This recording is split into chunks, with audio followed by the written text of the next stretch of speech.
Laking pasalamat ng ilang senior citizen at persons with disabilities na nakapagparehistro para bumoto sa accessible polling precinct ng COMELEC sa Maynila. Mas maginhawa kasi para sa kanilang mga espesyal na pangangailangan ang naturang presinto. Mula sa Maynila, may ulat on the spot si Teresa Andrada.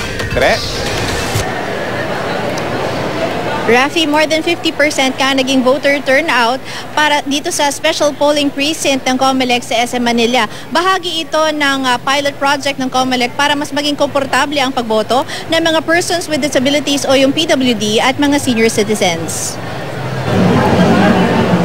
Kasama ang kanyang apo, inalalayan ng isang babaeng pulis, si Lola Eulalia Roldan, papunta sa special polling precinct dito sa loob ng isang mall sa Maynila. Namamaga kasi at nananakit na ang kanyang tuhod. Nung nakaraang eleksyon, hindi na raw siya bumoto dahil nasa third floor pa ng Manuel Arroyo High School ang kanyang presinto. Kaya laking pasasalamat niya na mas komportable para sa kanya ang lugar na pinagbotohan ngayong araw.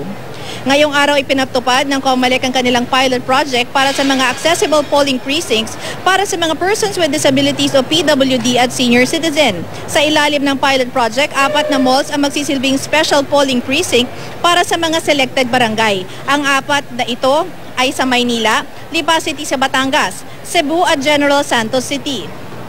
Ang mga PWD at senior citizens ng selected barangays na ito ay nagbigay ng consent sa COMELEC na sa mall na sila boboto. Dito sa Maynila, ang 37 registered voters na pumayag ay mula sa barangay 659 na dito na boboto sa special polling precinct.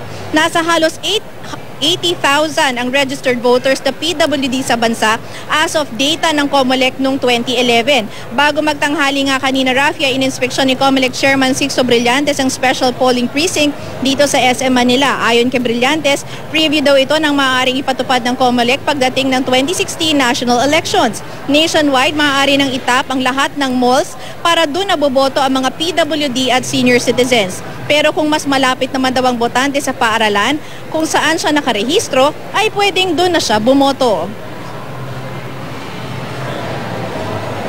Rafi, incidentally, yung 37 registered voters na pumayag o nagbigay ng consent sa COMELEC na dito sila sa mall bumoto ay puro mga senior citizens.